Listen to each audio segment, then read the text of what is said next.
안녕하세요. 사연에 빠지다의 DJ 민영입니다.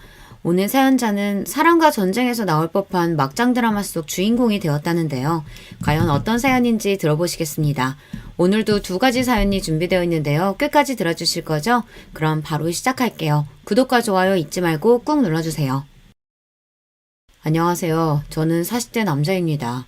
저는 최근 아주 거지 같은 일을 당했습니다. 아무리 생각해도 가슴이 답답하고 속이 상해서 잠도 제대로 잘 수가 없을 정도였어요. 사실은 최근 제가 아내와 이혼했습니다. 저는 아내를 정말 많이 사랑했어요. 대학 때 CC로 만나 연애만 10년이에요. 저의 20대를 몽땅 다 아내에게 바쳤다고 해도 과언이 아닙니다. 아내는 꿈이 선생님이었어요.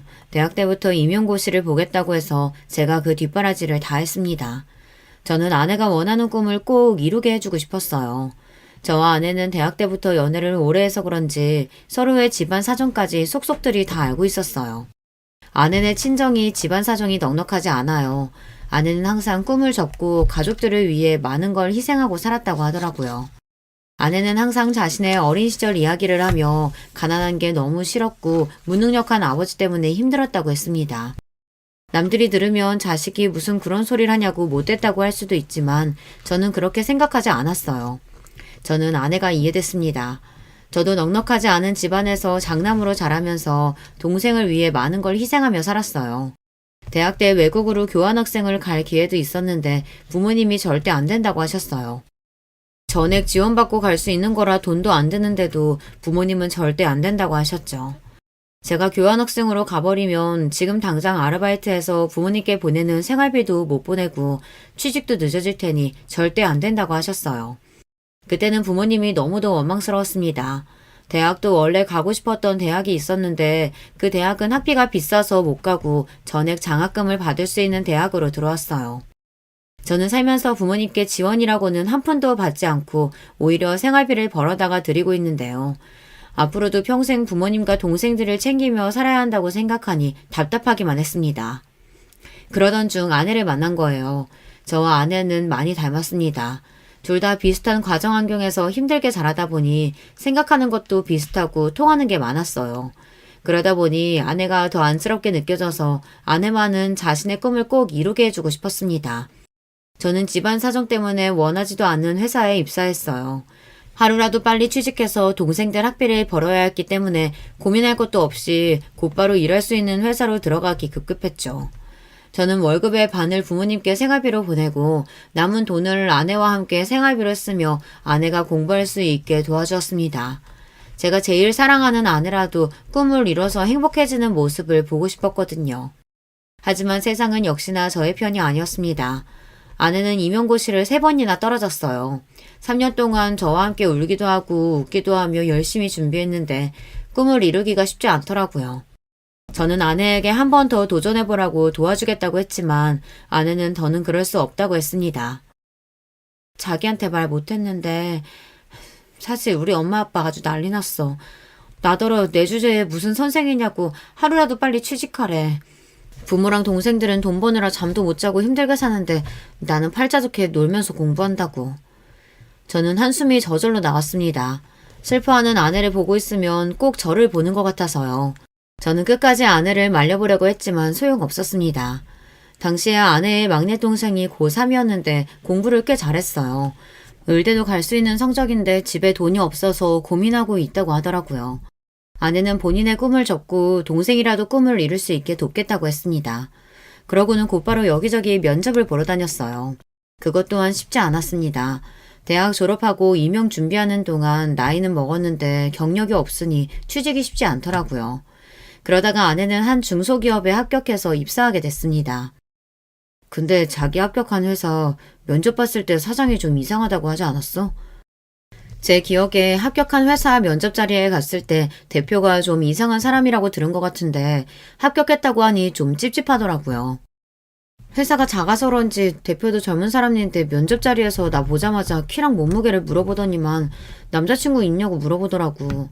완전 양아치같이 생겼어. 그거 완전 또라이네. 면접 보는데 키랑 몸무게를 왜 물어봐? 그리고 남자친구는 도대체 왜 물어보는데? 그래서 자기는 남자친구 있다고 했어? 저는 내심 아내가 어떻게 대답했을지 궁금해서 물어봤습니다. 아니, 남자친구는 없고 결혼할 사람은 있다고 했지. 오, 잘했네, 잘했어. 그래도 뽑은 거 보면 완전히 또라이는 아닌 건가? 그래도 이 회사라도 붙어서 얼마나 다행이야. 내가 빨리 취직해야 우리도 빨리 결혼하지. 아내는 저와 만나는 동안 자주 결혼 이야기를 했습니다. 평소 가족들에게 기댈 수 없이 살다가 저와 있으면 마음도 편하고 너무 든든해서 하루라도 빨리 저와 부부가 되고 싶다고 입버릇처럼 말했어요. 저도 마찬가지였습니다. 평생 제 인생에 여자라고는 아내밖에 없었기 때문에 언제 하더라도 아내와 꼭 결혼하고 싶었어요. 그렇게 저와 아내는 결혼했습니다. 아내가 입사한 지 1년째 되는 날 둘이 손 꼭 잡고 구청에 가서 혼인신고만 했어요.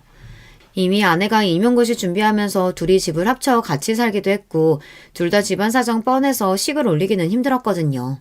저는 아내에게 너무 미안해서 꼭 돈을 모아 식을 올리자고 했습니다. 하지만 아내는 괜찮다고 했어요. 결혼식이고 웨딩 촬영이고 다 필요 없고 저만 있으면 된다고 했습니다. 저는 아내의 그 말을 철석까지 믿었어요. 우리 두 사람은 운명이라고 믿었거든요. 그런데 결혼은 연애와 달랐습니다. 둘이서 좋아서 꽁냥거리면서 살 때와는 많은 것이 달라졌어요. 특히나 저나 아내나 둘 다 집안 사정이 좋지 않다 보니 매번 사건 사고가 끊이지 않았습니다. 한 번은 이런 적이 있었어요. 저희 아버지께서는 70이 다 되신 나이까지 공사 현장에서 노동자로 일하셨어요. 흔히들 막노동이라고 비하해서 말하지만 저는 그 말을 정말 싫어해요. 아버지께서 지난 30년 동안 일하시는 걸 옆에서 지켜봐온 저로서는 아버지께서 얼마나 성실하게 쉬지 않고 가족들을 위해 희생하셨는지 잘 아니까요. 이제 저도 결혼해서 잘 살고 있고 동생들도 다 자기 목하면서 살고 있으니 어머니 수술하게 돼도 그 정도는 저희가 할 수 있어요. 그러니까 아버지까지 몸 상하시기 전에 좀 쉬세요. 에휴, 말도 마라. 내가 지금까지 너 장남이라고 평생을 부담 주고 미국도 못 가게 발목 잡았던 거 생각하면 아직도 눈물이 나. 그때 좀 힘들어도 참고 그냥 네가 하고 싶은 대로 하게 둘걸.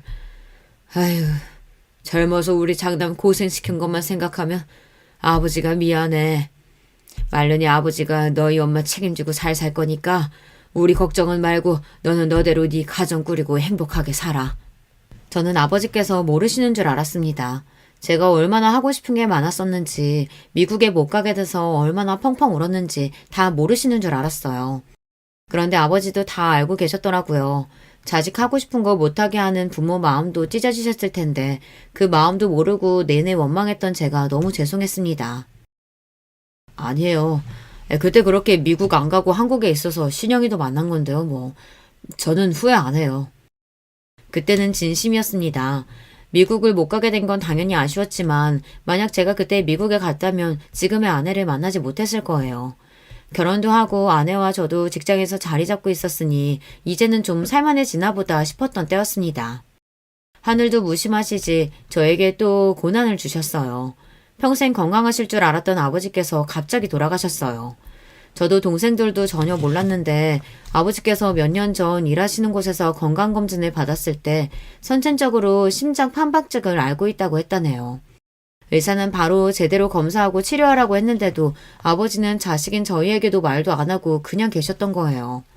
어머니에게는 은연중에 이야기하셨다는데 어머니께서 바로 병원에 가보라고 했는데도 아버지는 어차피 선천적으로 알아오던 질병인데 지금까지 별다른 불편함 없이 살아왔으니 그냥 둬도 된다고 생각하셨대요.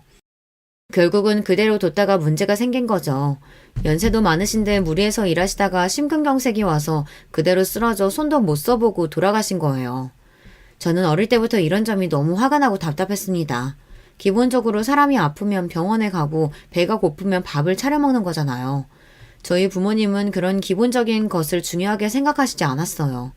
웬만한 감기나 몸살 같은 건 절대 병원에 안 가고 대충 집에 있는 약이나 먹으면 끝이었죠. 워낙 돈이 없으니 병원에 가는 돈이 다 사치라고 생각했어요. 부모님은 저희에게도 그랬어요. 동생이 한밤중에 열이 39도, 40도까지 오르는데도 응급실에 갈 돈이 없다고 물수건만 애 머리에 올려주셨죠. 당시에 제가 국민학교 5학년, 6학년 정도 됐었는데 제가 보기에도 동생 상태가 너무 안 좋아 보여서 무서울 정도였는데도 부모님은 그대로 동생을 뒀었습니다. 결국은 제가 제 돼지저금통을 뜯어서 택시를 타고 응급실에 다녀왔어요. 의사 선생님 말씀이 폐렴이라고 바로 입원해야 한다고 하더라고요. 그때 느낀 게 부모가 돈이 없으면 자식도 낳으면 안 되는 거구나 라고 생각이 들었습니다. 만약 그날 제가 동생을 데리고 응급실에 가지 않았다면 동생에게 큰 일이 생겼을 수도 있으니까요. 먹는 것도 마찬가지예요. 저는 부모님께서 하루 3끼를 꼬박 차려 드시는 걸 본 적이 없어요. 하루 2끼 챙겨 드시면 많이 드신 겁니다. 그것도 고작 밥에 김치에 반찬 한두 가지 꺼내 드시는 건데도 잘 안 드세요. 그러니 저나 동생은 외식이나 배달 같은 건 거의 먹어본 적이 없죠. 그래서 제가 중학교 때부터 아르바이트를 한 겁니다. 아버지 상황이 항상 안 좋다 보니 용돈은 뭐 받을 수도 없는 건 당연했어요. 그러다 보니 제 용돈은 제가 벌어야 했습니다. 그래도 중학교 때까지는 제가 번 돈으로 동생들 간식도 사주고 용돈도 줄 수 있었는데 고등학교에 들어가면서부터는 제가 아르바이트해서 번 돈도 일부는 아버지께 드려야 했어요. 어머니께서 큰 수술을 받아서 병원비로 달에 몇백씩 들어갔거든요. 지금 와 생각해보면 아버지의 마음을 아예 이해 못하는 건 아니에요. 어머니께서 평생 심장병으로 아파서 매일 병원 신세를 졌었는데 당신까지 심장에 문제가 있어서 병원에 다니기 시작하면 자식들이 고생할 게 뻔하니 그냥 얘기하지 말자 싶으셨던 것 같기도 해요. 아무리 그래도 그렇지 어떻게 이렇게 허망하게 가실 수 있는지 모르겠어요. 아버지께서 그렇게 돌아가시는 바람에 자식인 저는 한참을 후회하며 마음 아파해야 했으니까요. 하지만 마음껏 힘들어할 수도 없었던 게 현실로 닥친 문제가 있었습니다. 바로 어머니였어요. 어머니께서 젊어서부터 여러 번의 수술과 병원 치료를 받으면서 몸이 좋지 않으셨어요. 기저귀도 차고 계셨고 거동도 쉽지 않아 휠체어 생활을 하십니다. 아버지가 계실 때는 아버지께서 일하시면서도 모든 간호를 다 하셨어요.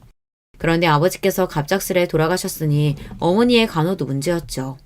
남동생이 부모님 댁에서 같이 살고 있긴 했지만 아직 결혼도 안 한 젊은 남동생이 어머니를 모시기에는 무리가 있었습니다. 나도 한다고 하는데 내가 하는 게 엄마도 힘든가 봐.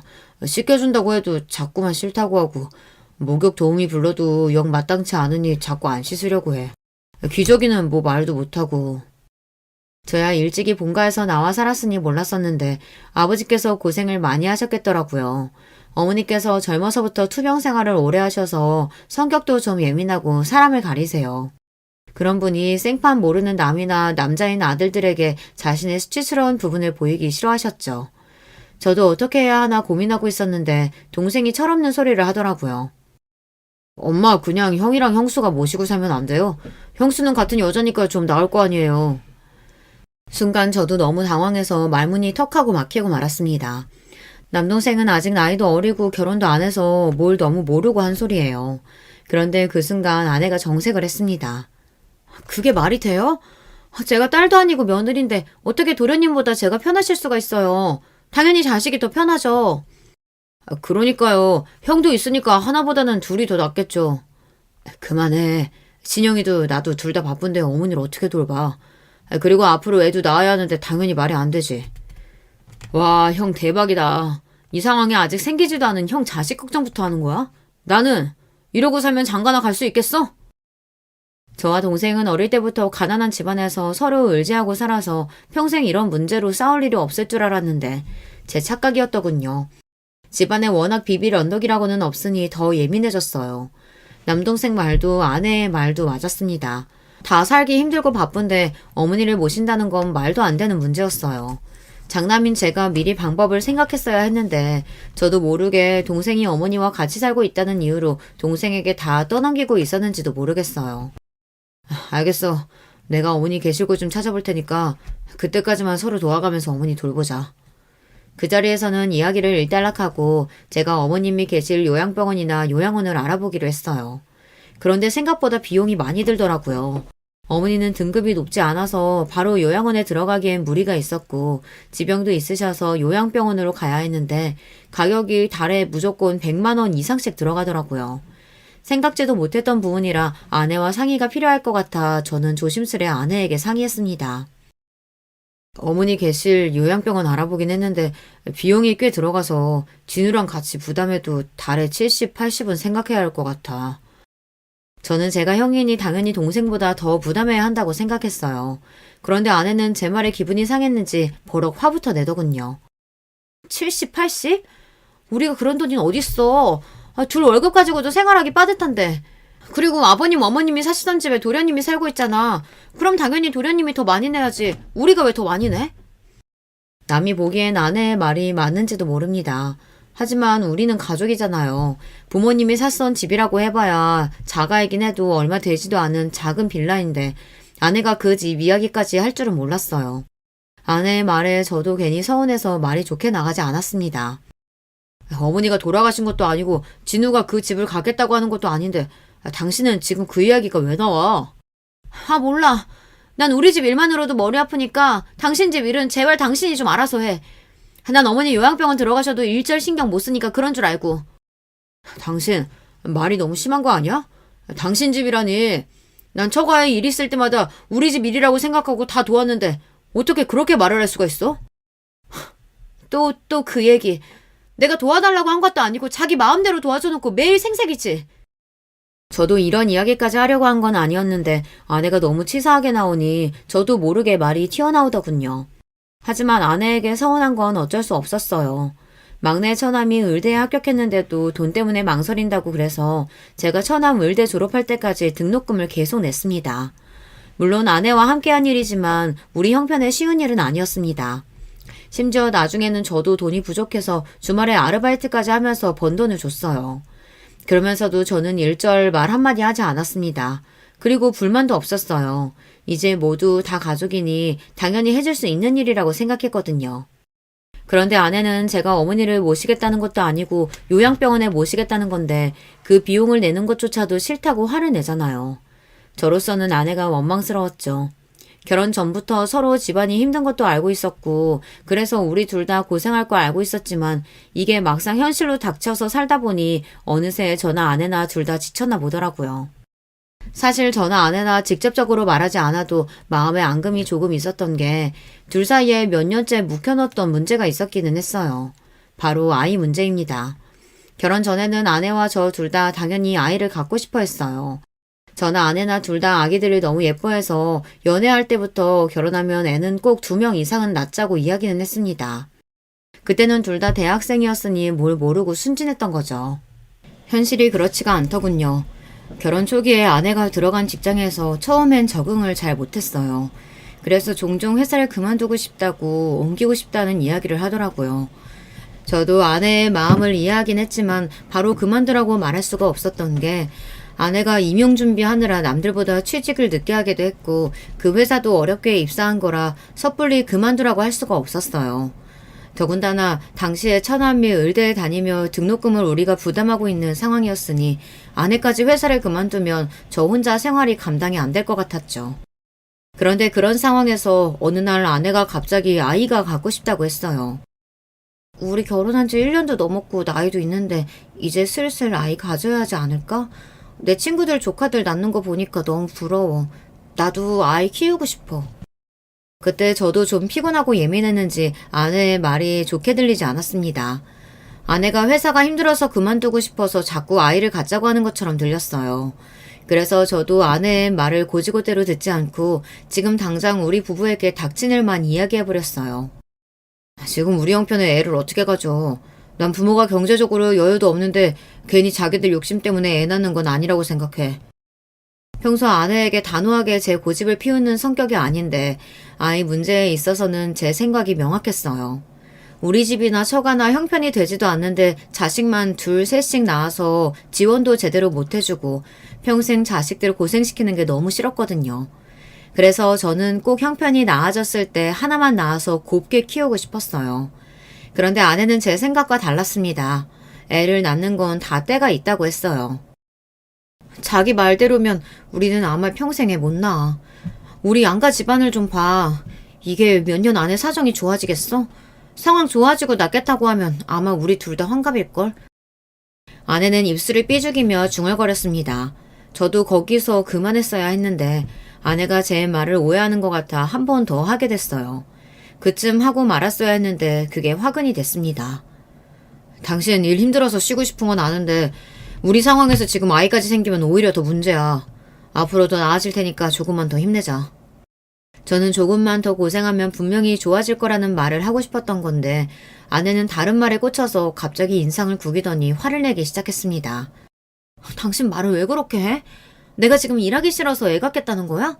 사람을 물어보고. 됐어. 다시는 애 낳자는 이야기 안 할 테니까 걱정하지 마. 그런 의도로 이야기한 건 아니었는데 아내가 저한테 화가 많이 났는지 문을 확 닫고 들어가 버리더라고요. 그때 이후로 아내와 제 사이는 말로 표현하기 어렵지만 달라졌어요. 아내는 저에게 종종 이유도 없이 불만이 있는 사람처럼 짜증을 냈고 양가 다 상황은 나아질 기미가 보이지 않으니 당연히 아이 이야기는 누구도 꺼내지 않았습니다. 제가 이기적인 건지도 몰라요. 사실 저는 지금의 우리 상황이라면 아이를 낳고 싶지 않았습니다. 여기서 아이까지 생기면 우리 부부가 얼마나 힘들어질지 뻔히 보이니까요. 처가든 우리 집이든 형편이 어려워서 싫다기보다 현실이 이런 상황이니 내가 감당할 수 있을 정도로만 일을 벌이고 싶은 거예요. 저도 절대 아이가 낳기 싫은 건 아니었습니다. 저는 아내를 사랑하고 많이 아끼기에 아이 없이 아내와 둘만 살아도 좋아요. 제가 능력이 있어서 아내가 원하는 걸 다 하게 해주고 행복하게 해줄 수만 있다면 아이 없어도 저는 남은 인생은 아내에게 올인하고 살고 싶다는 마음뿐이었습니다. 그런데 이건 어디까지나 제 생각이었어요. 아내의 생각은 저와 달랐습니다. 아내는 나이가 들수록 점점 더 변해갔어요. 처음에 회사 생활을 너무 힘들어해서 걱정했었는데 어느새 아내는 그 회사에 다닌 지 5년이 넘었어요. 그리고 최근 대리로 승진하면서 아내가 많이 좋아했습니다. 지금까지 고생한 걸 보상받은 것 같아 너무 기쁘다고요. 아내의 승진에 저도 기분이 좋아서 그날은 아내가 좋아하는 케이크를 사서 집에 들어갔어요. 같이 파티를 하려고요. 그런데 아내는 12시가 넘을 때까지 집에 들어오지 않았습니다. 최근 회사 동료 몇 명과 친해졌다면서 자주 만나서 술도 먹고 놀고 오는 건 알고 있었는데 그래도 승진 파티를 하자고 제가 연락했는데도 연락도 없고 집에도 들어오지 않으니 기분이 좋지 않더라고요. 제가 몇 번이나 메시지를 보내고 전화를 했는데도 아내는 답이 없었습니다. 그러더니만 결국 새벽 2시가 넘어서야 술에 잔뜩 취해서 들어왔어요. 내가 승진 파티 하자고 메시지 보낸 거 못 봤어? 어디서 먹었길래 이렇게 늦게까지 먹었어? 택시 타고 들어온 거야? 메시지에 답도 없고 카드 내역을 봐도 택시를 타고 온 기록이 없길래 걱정돼서 물었어요. 그런데 아내는 갑자기 화를 내며 저에게 소리를 질렀습니다. 아, 시끄러. 회사 사람들이 승진 축하하자고 계속 마시라는데 그럼 어떡해. 그리고 사장님이 택시비 줘서 택시 타고 왔거든? 쪼잔하게 매일 택시 탔나 안 탔나 좀 물어보지 좀 마. 아니, 내가 언제 쪼잔하게 굴었다 그래. 매일 택시 탔나 안 탔나 물어보고 오랜만에 입은 옷 보면 샀냐고 자꾸 물어보고 그게 쪼잔한 거야. 내 돈으로 내가 택시 타고 옷 사는데 왜 자꾸 잔소리야? 저는 순간 기가 막혀서 어안이 다 벙벙했습니다. 회사에서부터 여자 혼자 택시 타고 오는 게 걱정돼서 물은 건데 아내는 제가 택시비를 썼다고 잔소리하는 것처럼 들렸나 봐요. 옷도 그래요. 처음 보는 옷 같아서 예쁘다고 관심을 보인 건데 그게 또 옷 샀냐고 물어보는 것처럼 들렸나 봐요. 아내가 술에 잔뜩 취해서까지 그 정도로 이야기를 하니 그동안 제가 아내를 돈 가지고 힘들게 했나 하는 생각이 들더군요. 그날은 아내도 기분이 좋아서 한잔 한 거니 제가 더 이야기하면 안 될 것 같아 넘어갔습니다. 우리는 부부고 가족이니 아무 때나 축하하면 되니까요. 그런데 저희는 결국 아내 승진 파티를 하지 못했습니다. 아내는 대리로 승진하고 나서 전보다 더 바빠졌거든요. 같은 직장인인 제가 이상하다고 느껴질 정도로 아내는 바빴어요. 거의 매일 야근에 주말에도 일이 있다고 회사에 출근했습니다. 그리고 더 이상한 건 아내의 카드 기록이에요.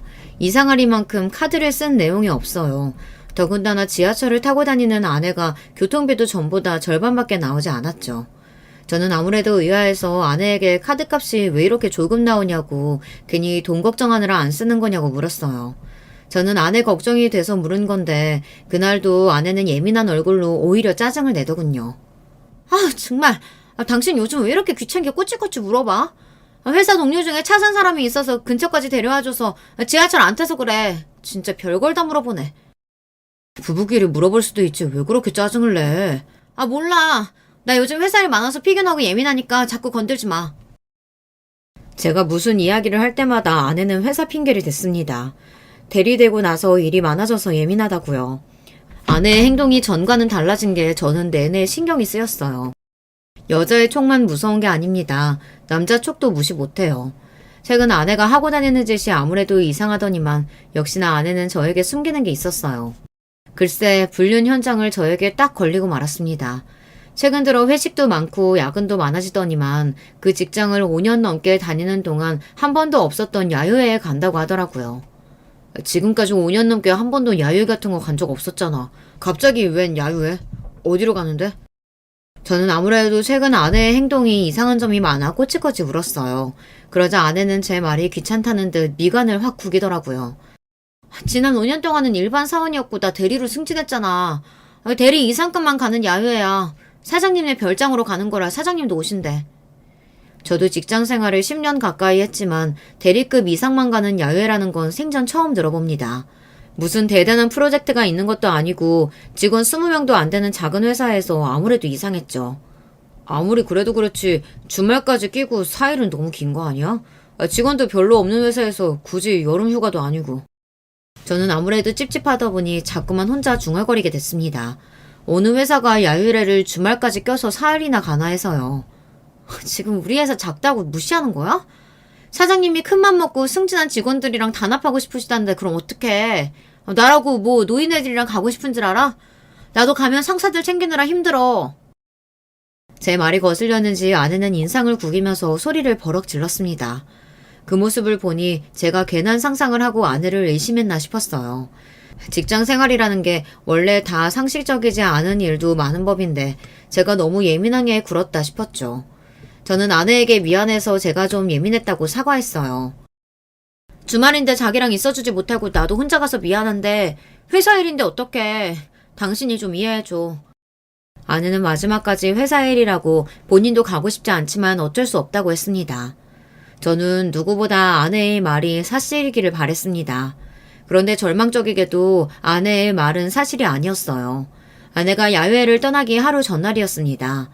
아내는 방에서 짐을 싸고 있었고 저는 거실에서 텔레비전을 보고 있었어요. 그때였습니다. 거실에 있는 아내의 핸드폰이 드르륵 울렸어요. 저는 슬쩍 아내의 핸드폰을 봤습니다. 연락이 온 건 아내 직장 사람들과의 단톡방 같았습니다. 그런데 내용이 좀 이상했어요. 오대리님, 내일부터 휴가인데 밤늦게 죄송해요. 내일 미팅 건으로 과장님께서 중요하게 확인할 게 있다고 내일 오전에 잠깐 전화 달라고 하셔서요. 여행 떠나시기 전에 과장님께 연락 부탁드릴게요. 저는 순간 제가 잘못 본 건 아닌가 싶었습니다. 저는 눈을 크게 뜨고 한 번 더 메시지 내용을 확인했어요. 그런데 제가 잘못 본 게 아니었어요. 아내 말로는 분명 내일 대리급 이상은 다 같이 가는 야유회라고 했는데 단톡방에서는 아내 휴가라고 하더군요. 심지어 아내 바로 위에 상사인 과장은 야유회에 가지도 않았어요. 저는 순간 느낌이 쎄했습니다. 아내는 분명 저에게 거짓말을 한 게 확실해요. 저는 아무래도 이상해서 아내의 핸드폰을 확인한 김에 다른 메시지 내용도 확인해 보려고 했습니다. 그런데 직장 단톡방 외에는 다 비밀번호로 잠겨있더군요. 저는 점점 더 가슴이 답답해졌어요. 이게 바로 물증만 있고 증거는 없는 상황이었죠. 저는 그날 밤 머릿속이 복잡해서 잠을 한숨도 자지 못했습니다. 혼자 별의별 상상을 다 했어요. 이대로 있다가는 돌아버릴 것 같아 가만히 있을 수가 없었습니다. 저는 아내가 야유회에 가는 게 진짜인지 제 두 눈으로 확인해야 했습니다. 다음날 저는 회사에 병가를 내고 아내의 뒤를 따라가기로 했어요. 그런데 마음속으로 절대 아니었으면 하면서 마음 졸였던 일이 현실이 되어 돌아왔습니다. 아내는 분명 회사 앞에서 직원들이랑 다 같이 만나 버스를 타고 이동한다고 하더니만 집에서부터 슬슬 걸어서 내려가더니 지하철역 앞에서 누군가 기다리는 것 같더군요. 잠시 후 요란한 소리를 내며 스포츠카 한 대가 아내 앞에 섰어요. 그리고 아내는 그 차의 조수석에 올라탔어요. 제가 바로 뒤쪽 차에 타 있어서 스포츠카 안에 사람이 누군지 가늠할 수 없었지만 남자인 건 분명합니다. 아내가 조수석에 탈 때 잠깐 보였던 운전석 실루엣이 덩치가 제법 큰 남자였어요. 앞서가는 스포츠카를 쫓으며 저는 별의별 생각을 다 했습니다. 운전석에 앉은 남자는 누구일까? 아내는 나에게 야유회에 간다고 말하고 지금 도대체 어디를 가고 있는 걸까? 별의별 생각이 다 들었어요. 무슨 정신으로 운전했는지도 모를 정도로 혼미한 와중 아내가 탄 스포츠카는 고속도로를 타더니 동해까지 달렸습니다. 잠시 후 해수욕장에 도착한 스포츠카는 드디어 주차를 했어요. 저는 스포츠카 뒤에 차를 세우고 아내가 내리기를 주시했습니다. 그때였어요. 스포츠카에서 아내와 남자가 내렸습니다. 그러고는 연인처럼 팔짱을 끼고 바닷가로 걸어갔어요. 그리고는 둘이 좋아서 시시덕거리더니만 입술을 쪽쪽 맞췄습니다. 그 모습을 보는데 저는 온몸에 소름이 돋고 피가 거꾸로 솟는 것만 같았습니다. 지금이라도 당장 달려가 아내와 상간남 자식을 떼어놓고 싶었지만 도저히 발이 떨어지지 않았습니다.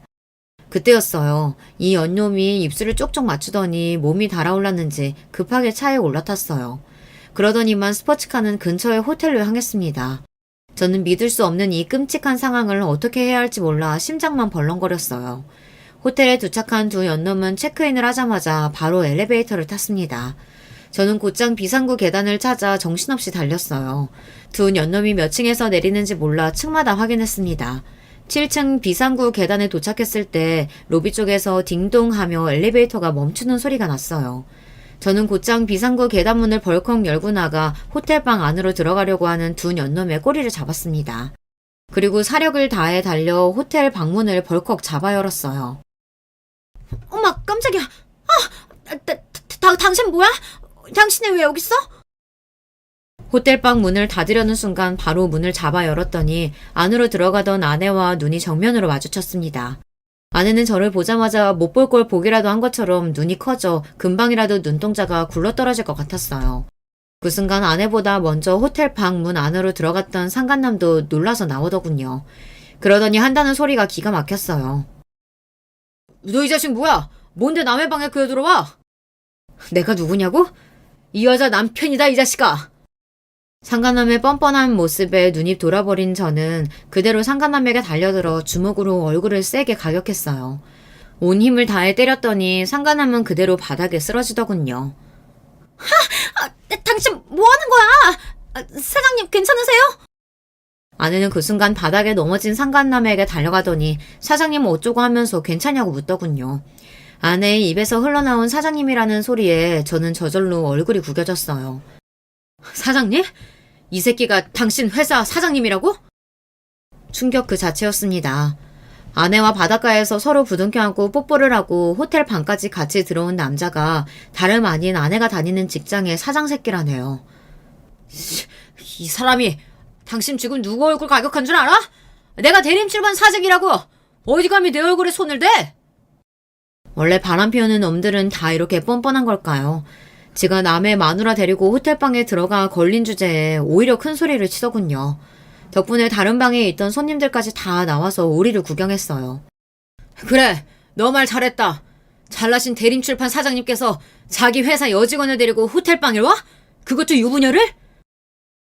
아니, 이 사람이 지금 여기가 오지라고 무식하게 큰 소리야. 우리 여기 사람도 많으니까 좀 진정하고 방에 들어가서 얘기하죠. 그제야 상황 파악이 되는지 돼지 같은 사장놈은 그제야 저를 진정시키고 방에 들어가 이야기하자고 했습니다. 이 새끼가 남의 마누라 가로채놓고 너야말로 어디서 큰 소리야? 너 진짜 오늘 내 손에 죽어볼래? 사장 새끼 하는 짓이 갈수록 지랄이라 저는 참아줄 수가 없었어요. 이판사판 여기서 결판을 내야겠다 싶었습니다. 저는 다시 달려들어 한 대 더 치려고 하는데 순간 아내가 제 앞을 막고 섰어요. 그만해. 사람들 다 보는데 무식하게 뭐 하는 짓이야. 순간 저는 기가 막혀서 한숨이 절로 튀어나왔습니다. 아내가 이렇게 뻔뻔한 여자인 줄은 꿈에도 몰랐어요. 바람 피우는 장면을 딱 걸리고도 쪽팔린 줄을 몰랐죠. 뭐? 남편한테 거짓말하고 호텔방에 바람 피우러 온 주제 무식? 당신이야말로 정신 나간 거 아니야? 순간 이 여자가 정말 어젯밤까지 저와 한 입을 덮고 잔 여자가 맞나 싶더군요. 참, 꼴의 남편이라고. 당신 가진 거 없어서 둘이 식도 못 올리고 혼인신고만 하고 살았다며? 세상에, 남자가 얼마나 한심하고 능력이 없으면 요즘 같은 시대에 여자 드레스도 못 입혀보고 살게 하냐? 나 같아도 서러워서 딴 남자로 갈아타겠다. 아내의 태도에 황당해서 정신이 나간 와중 사장 새끼도 말 같지 않은 소리를 하더군요. 뭐야? 당신 지금 말 다 했어? 상간남 주제에 당신이 뭘 한다고 함부로 떠들어? 나랑 이 여자도 사랑해서 결혼했어. 연애를 10년 하고 결혼했다고. 잘못한 건 저 두 년놈들인데 제가 왜 더 잘못한 것처럼 무시를 당하고 서러워야 하는 걸까요? 저는 그 순간 제가 세상에서 가장 못난 놈이 된 것 같았습니다. 그만 좀 해. 그래도 내가 5년 넘게 다닌 회사 사장님인데 이 새끼 저 새끼 욕을 하면 어떡해. 이게 말이 된다고 생각하세요? 저 새끼가 자기한테나 사장이지 나한테도 사장입니까? 상간남 새끼한테 새끼라고 했다고 아내는 오히려 저에게 뭐라고 하더군요. 뭐라고? 당신 지금 내가 저 상간남 새끼한테 새끼라고 했다고 이러는 거야? 너 진짜 오신영 맞아? 나랑 10년 연애하고 결혼한 오신영 맞냐고? 그래, 나 오신영 맞아. 근데 지금 여기 있는 나도 오신영이야. 나도 이렇게 좋은 호텔에서 밥도 먹고 잠도 자고 싶어. 매일 거지 같은 집에서 돈 걱정하면서 구질구질하게 살고 싶지 않다고. 아내는 마치 이 순간을 기다리기라도 한 것처럼 울분을 토해냈습니다. 자신이 바람을 피운 게 꼭 나 때문인 것처럼 본인이 억울해서 소리쳤어요. 아내와 사는 동안 같이 누워서 드라마나 영화를 보며 그 속에 나오는 상간남 상간년들을 보며 함께 손가락질하며 본 적이 있어요. 어쩜 저렇게 사람을 속이고 더러운 짓을 할 수 있냐고요. 그러던 아내가 자신은 잘못한 게 하나도 없는 것처럼 저에게 적반하장으로 굴었습니다. 심지어 저와 사는 게 구질구질하다네요. 내가 이 구질구질한 현실에서 벗어나려고 얼마나 노력했는지 당신이 제일 잘 알잖아. 연애할 때부터 내내 당신 뒷바라지하고 결혼해서는 천하물상안 되겠다고 우리 애도 안 갖고 일만 하면서 그렇게 아등바등 열심히 살았잖아. 근데 당신이 이제 와서 어떻게 나한테 이래? 말을 하면 할수록 제 처지가 너무 처량하고 불쌍해서 저절로 눈물이 펑펑 쏟아졌습니다. 그런데 그 순간 아내는 너무도 차가운 눈빛으로 저를 쏘아보며 한심하다는 듯 한숨을 쉬었어요. 또 그 얘기야? 그래, 나도 알아. 나 임용 준비하는 동안 당신이 내 뒷바라지하고 결혼해서 사는 동안 우리 집 챙기느라 고생한 거. 근데 누가 그렇게 해달라고 시켰어? 당신이 좋아서 한 거잖아. 그때 아내의 차가운 눈빛을 생각하면 저는 아직도 자다가 자리에서 벌떡벌떡 일어날 정도로 심장이 뜁니다. 그 순간 알았거든요. 아내는 저에게 마음이 조금도 남아있지 않다는 걸요. 그리고 더 황당했던 건 사장놈의 제안이었어요. 내가 이래봬도 한 회사의 사장이잖아요. 직원이랑 바람난 거 알면 우리 회사 쫄딱 망해. 그럼 오신영 씨나 남편한테도 좋을 거 없잖아. 내가 이 자료로 현금 5억 준비해서 줄 테니까 제발 이 일은 우리끼리 비밀로 합시다. 별 미친놈이 다 있더군요. 저는 피가 거꾸로 솟는 것만 같은데 제발 비밀로만 해주면 5억을 주겠답니다. 저는 순간 이 사장 새끼를 죽일까 싶기도 했지만 5억이란 돈이 계속 눈앞에 아른거렸어요. 그때였습니다. 옆에 있던 아내가 코웃음을 치더니 저를 흘겨봤어요. 그러더니 한다는 말이 가관이었습니다. 뭘 고민하는 척을 해. 당신 돈 좋아하잖아. 이왕 이렇게 된 거 그냥 5억 받아. 나랑 이혼하고 그 돈으로 행복하게 살면 되잖아. 일석이조가 따로 없네. 뭐, 당신 말 다 했어? 당신은 정말 나랑 이혼하겠다는 거야? 내가 당신한테 바람 피우는 거 걸렸다고 당신 뭐 착각하나 본데. 나 사장님 사랑해. 우리 그냥 불륜 아니야. 그러니까 이혼해줘. 나 남은 인생은 사장님이랑 살래. 그 이후 아내가 저에게 무슨 말을 했는지 사장 새끼가 뭐라고 했는지 기억도 나지 않아요. 제 기억엔 아내가 사장을 사랑한다고 했던 말만 기억나요. 그리고 저는 사장이 건넨 종이에 사인을 했습니다. 아내와 사장 새끼의 불륜 사실을 일절 누구에게도 발설하지 않겠다고요. 그리고 며칠 뒤 집 앞으로 웬 박스가 도착했어요. 박스에는 정말 현금으로 5억이 들어있더군요. 아내와 저는 이혼했어요. 아내는 제가 5억을 받았다는 사실을 가지고 저를 조롱했지만 저는 아무 말도 할 수가 없었습니다. 제가 무슨 말을 해도 아내가 제가 아닌 그 새끼를 선택했다는 사실은 변함이 없으니까요. 그로부터 반년을 저는 회사 집만 다니며 아무것도 하지 않았습니다. 5억이 든 가방은 그대로 방에 놔둔 채 말이죠.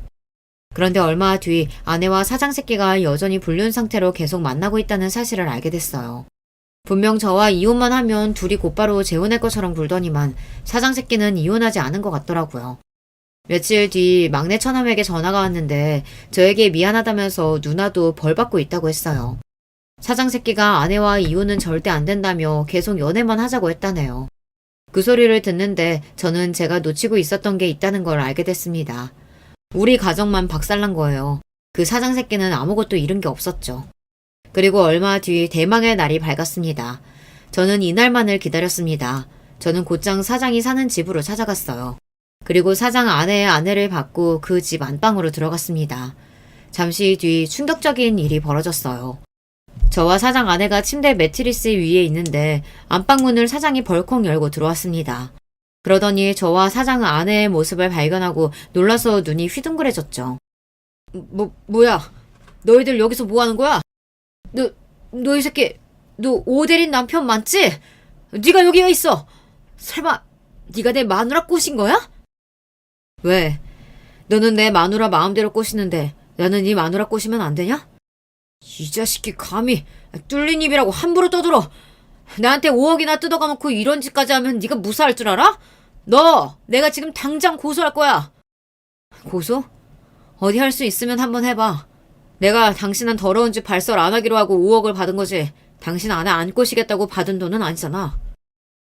그랬습니다. 제가 사장 새끼와 아내의 불륜 사실을 어디서도 발설 안 하겠다고 했지. 다른 걸 약속한 건 아니니까요. 그때였어요. 그때까지도 얌전히 입을 닫고 있던 사장 아내가 갑자기 자리에서 벌떡 일어나더니 사장에게 달려들었어요.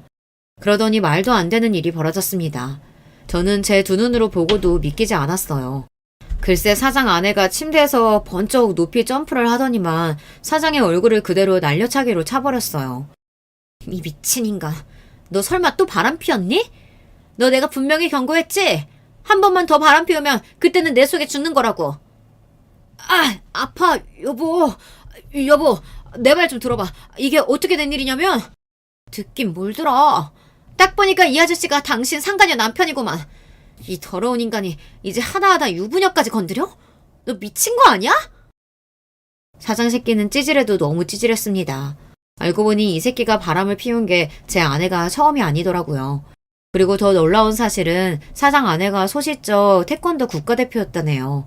어쩐지 날라차기가 예사롭지가 않았어요. 그 순간 더 놀라운 광경을 목격하고 말았어요. 글쎄 사장 새끼가 그대로 바닥에 무릎을 꿇고 앉더니 사장 아내에게 손이 발이 되게 빌더라고요.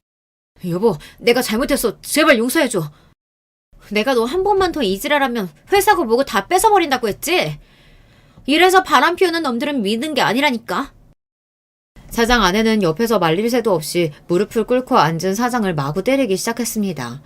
주먹으로 발로 쉬지 않고 퍽퍽 소리가 나게 때렸어요. 얼마나 힘이 센지 제가 봐도 저러다 사장이 죽을 수도 있겠다 싶어 말렸다니까요. 그만하세요. 이러다가 사모님이 감옥 가겠어요. 뭐야? 그러고 보니 너네 둘이 바람 피운 주제에 어디서 큰 소리야? 그제야 사장 새끼도 정신이 좀 들었는지 제가 자기 아내 팔을 잡고 말리는 모습을 보더니 갑자기 눈이 획 돌아서는 저에게 달려들려고 하더군요. 그 순간 사장 아내가 제 앞을 가로막고 섰습니다. 웃기고 있네. 우리가 바람을 피우긴 뭘 피워. 이분 우리 집 침대 매트리스 배달하러 오신 분이야. 내가 매트리스 위에 커버 좀 씌워달라고 해서 도와주고 있던 중이었다고. 그랬습니다. 사실은 저와 사장 아내가 불순한 의도로 침대에 누워있었던 건 절대 아니에요. 제가 아무리 복수에 눈이 멀었어도 절대 그런 짓까지 할 사람은 아닙니다. 물론 사장이 오해하도록 제가 의도한 상황이긴 했지만요. 몇 개월 전 저는 일부러 사장 아내에게 접근했습니다. 연신 주변을 맴돌며 저희 가구점에서 파는 물건을 뭐라도 사게 하려고 사력을 다해 꼬셨어요. 그래서 결국 매트리스를 하나 판매했습니다. 그리고 일부러 사장이 집에 들어오는 시간에 맞춰 매트리스 배달을 제가 직접 온 거예요. 그래서 사장이 왔을 때 뭔가 야릇한 상황을 보이게 하려고 제가 상황을 만든 겁니다. 역시나 사장은 제가 만든 덫에 그대로 걸린 거고요. 뭐야? 그럼 이 자식이 일부러 나 속인 거네? 내 입으로 바람 피운 거 불게 하려고? 너 이 자식 이리 와! 너 내가 가만 안 둬! 그랬습니다. 아내와 사장 새끼가 바람을 피운 거 제 입으로 발설 안 한다고 했지 본인이 말하는 것까지 제가 말릴 필요는 없으니까요. 가만 안 두면 뭘 가만 안 둬. 나한테는 위인이구만. 그리고 너 내 말 잘 들어. 앞으로 너는 네 손으로 아무것도 할 수 없을 거야. 지금 이 순간부터 네가 가지고 있는 건 내가 다시 다 뺏을 거니까. 이런 상황까지 예상한 건 아니었는데 그래도 그날만큼은 하늘이 제 편이었는지 저의 복수는 완벽했습니다. 알고 보니 사장이 운영하는 회사가 원래는 장인의 회사였더라고요. 결혼 전에는 쥐뿔도 없었다가 지금의 아내와 결혼하면서 회사도 물려받은 거고요. 그로부터 며칠 뒤 그 사장 새끼가 잘렸다는 이야기를 전해 들었습니다. 회사에서 쫓겨나기만 한 게 아니라 사장 아내와도 이혼 소송 중이라네요. 더군다나 더 대박인 것은 제 아내가 사장 아내에게 상간녀 소송까지 당했다는 겁니다. 고민 끝에 매트리스를 팔아서라도 사장 아내를 찾아가길 잘한 것 같아요. 저야 대단한 복수를 하고 싶어도 가진 게 없어서 할 수 있는 게 많지 않았었는데 사장 아내는 저와 달리 사장 새끼 정도는 가지고 놀 수 있을 정도로 능력이 있는 사람이라 한순간에 사장을 나락으로 떨어뜨렸더라고요. 사장 아내도 대단한 게 이혼 소송을 시작하자마자 지금까지 사장 새끼가 저지른 만행을 다 잡아 회사 사내 게시판에 공표하고 기자까지 불러 기사를 냈어요. 그동안 사장이 갑질을 하고 여자 직원들을 상대로 성적인 발언을 하거나 회식 때마다 추행한 사실까지 증거를 잡아 아예 매장을 시켜버렸어요. 전 아내도 마찬가지였습니다. 사장과 바람 피운 강큰 상간녀라고 회사 사내 게시판에 직접 올렸더라고요. 망신도 그런 개망신이 없으니 당연히 아내도 회사를 그만뒀죠. 아내의 불륜 사실을 알고 나서 단 하루도 마음 놓고 잠든 적이 없었는데 요즘 저는 아주 두 다리 쭉 뻗고 잡니다. 제 가슴에 대못을 박은 연놈들이 다 망해버렸으면 좋겠다고 매일 생각했었는데 저의 바람대로 됐으니까요. 저는 최근 새로 이사도 하고 직장도 옮겼습니다. 아내와 이혼하면서 저에 대해서도 많이 돌아봤는데 지금까지 너무 남을 위해서만 살아왔다는 생각이 들더라고요. 지금부터라도 제가 하고 싶은 일을 하며 저를 돌보며 살고 싶다는 생각이 들었어요. 그래서 어린 시절 꿈이었던 영화사에 취직했어요. 물론 이 나이에 무슨 주책이냐고 하실 수도 있지만 저는 마치 20대로 돌아간 것처럼 새로운 마음으로 열심히 하고 있습니다.